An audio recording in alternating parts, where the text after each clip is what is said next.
What is up, Earth's mightiest subscribers? It's Ernie Blerd without fear. Welcome back to the channel. Okay, so today's video, we're gonna be talking about Daredevil number 25 by Chip Zdarsky and Marco Checchetto. And in this video, we're gonna learn that there is truly a way to defeat the Hand once and for all, and why Elektra needs Daredevil's help in order to do it. More importantly, we're also gonna learn that while Matt Murdock is behind bars under the guise of Daredevil, a new devil has arisen to take over Hell's Kitchen. We're gonna talk about all this and more right now, but first, wash your damn hands and let's hit that intro. Word to wise, grass only greener when it's fertilized. Gave them truth in these songs, they prefer to lies. Destiny beautiful, adrift in her purple eyes. You can't see me, you Stevie, wondering how I reach more evolutions than Evie and make it look easy. Now, in this video, we see a lot of like back and forth, some reminiscing on the parts of the characters, both Matt Murdock and Elektra. This is all really interesting because we're actually kind of seeing the past, the old college days where they used to lay by the fireplace after they just got done clapping each other's cheeks sideways. And Elektra is actually reminiscing a lot on her time invading some of the various Hand facilities alongside Stick. All while they were searching for something, searching for answers, searching for ways to destroy the Hand once and for all. This is something that Elektra really wants to take care of because the Hand has plagued both her and Matt for so long, and she wants to get rid of them once and for all. Unfortunately, she can't get to Matt right now, at least not the way Matt wants to, because Matt is behind bars. He has recently been incarcerated after he pled guilty for the murder of one Leo Carraro. Now you're probably asking yourself, who the hell is that? Well, it's a nobody. It's a random henchman, Mook, who was robbing a liquor store or some convenience shop. And Daredevil, during the pages of Chip Zdarsky's Daredevil number 1, Daredevil used too much brute force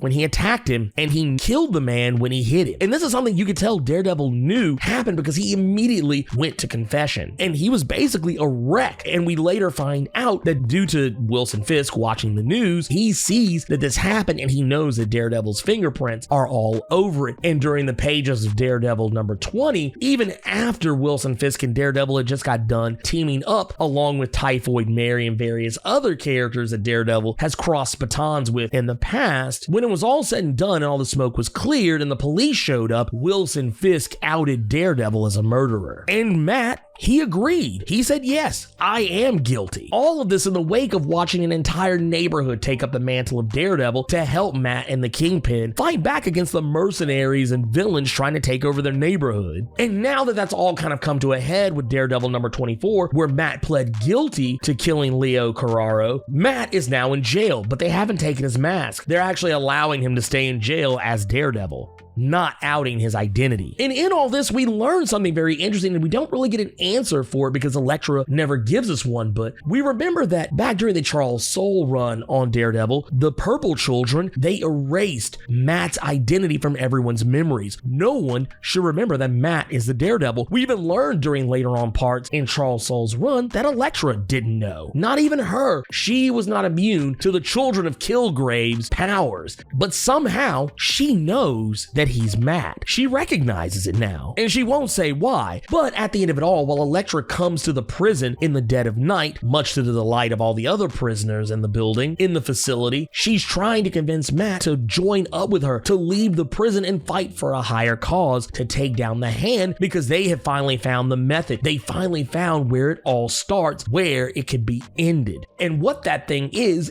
the fist.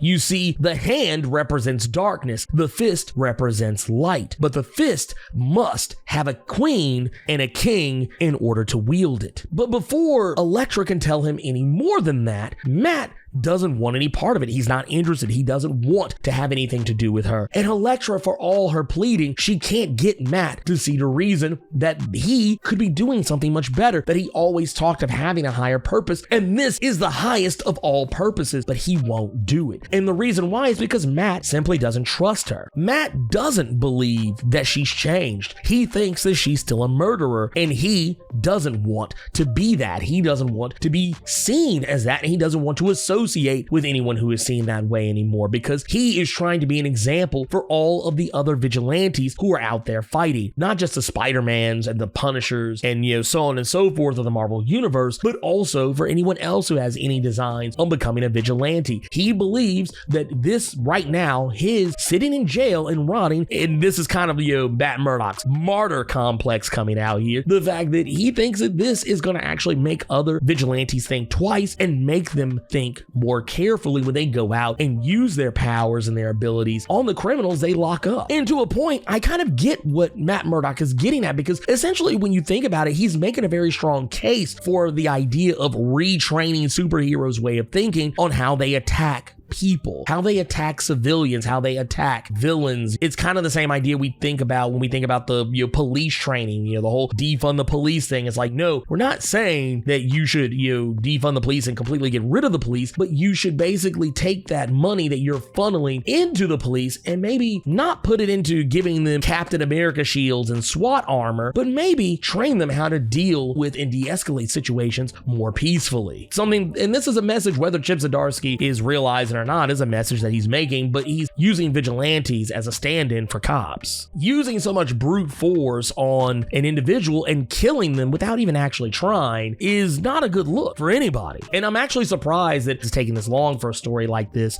to come back up again, but that's neither here nor there. You see, Elektra has to try and prove to Daredevil somehow that she has changed, and she does try, because at the end of the day, she's a trained assassin. She's a ninja. That's what she does. She kills people.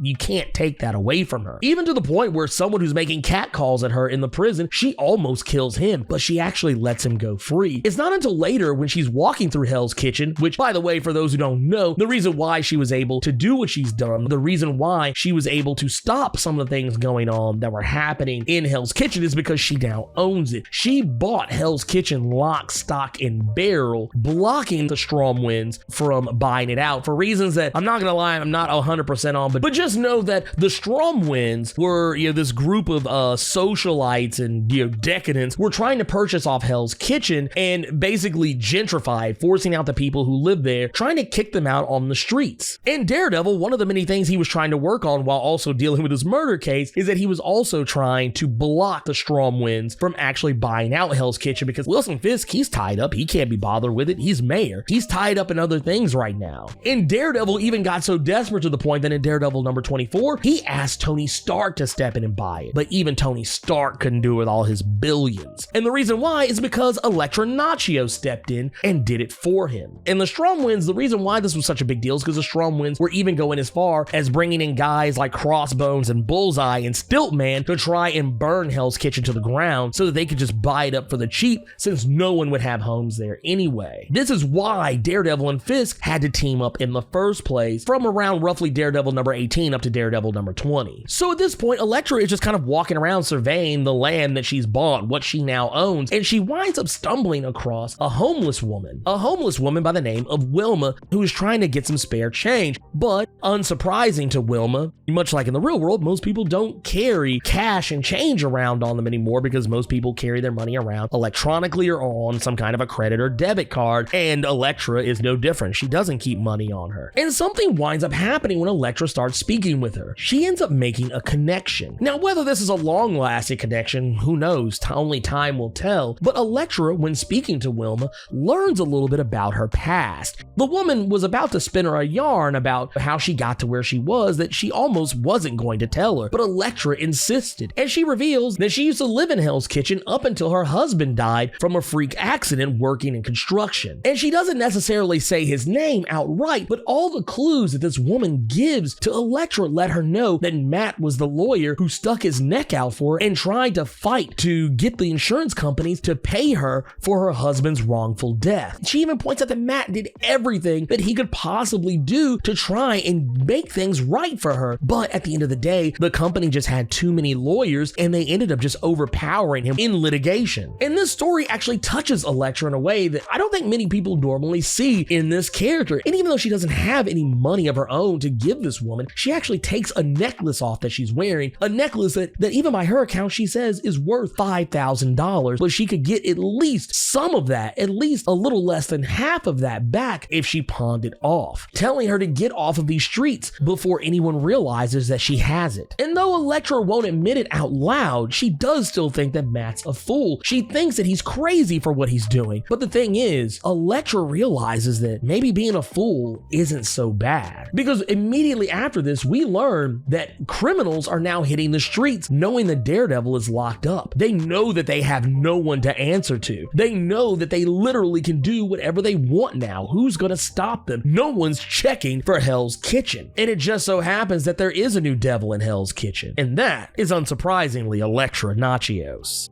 A woman trained in the ways of the Hand, a ninja in her own right, a deadly assassin, arguably one of the most deadly in all of the Marvel Comics universe. And she has now taken up the mantle of Daredevil, and not only has she done so, but she's doing it the way Matt would have wanted. She's not killing her assailants. Now, granted, she is using some brute force that could potentially kill someone or leave someone brain dead. However, she could have just as easily, there's a time where Elektra would have thrown that sai directly through that man's skull. But she doesn't. She actually throws it with the blunt tip of the hilt facing forward just to knock the man out, not kill him. Now, you're probably sitting here wondering like, oh my God, she's making this huge turn. Like this is actually a huge corner for Elektra to turn, and she technically has tried to do this before in the past with varying degrees of success. But the reason why she's doing this is because she wants this to happen. She needs this to happen because when they went after the Hand, both her and Stick alone, she learned how to stop the Hand. But in order to do so, there must be a king and a queen, and she knows that she needs Matt Murdock. That's the only person who she trusts to go on this mission with her. The problem is something that Matt interrupted her on before she could actually tell him, if she would have actually told him, is that it requires one of them to die.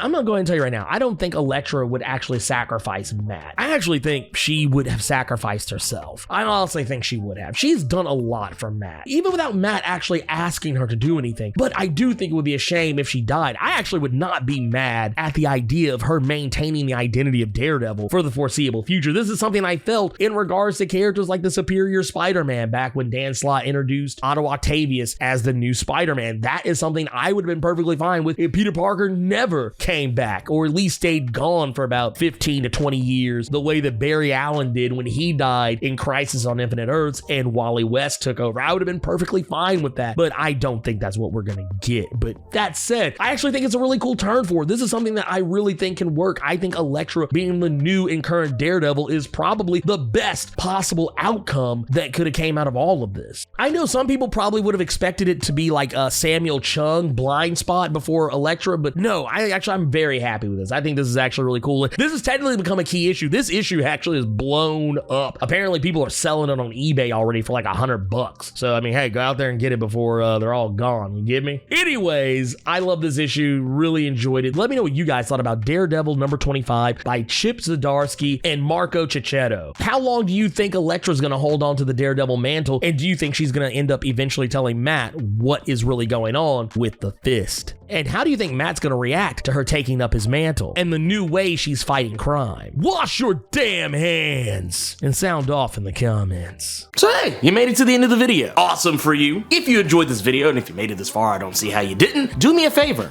Hulk smash that like button. And if you want to see more awesome videos like this one, make sure you click subscribe so you can become one of Earth's mightiest subscribers, and tap that bell so you know when I post up. Also, feel free to go check out my Patreon, where if you chuck in $1, you can get early access to most of my videos up to a week early. And if you have time, make sure you swing by nerd901.com, where you can find more of my content as well as other amazing stuff. Anyways, until next time, I love you 3000 plus Ultra!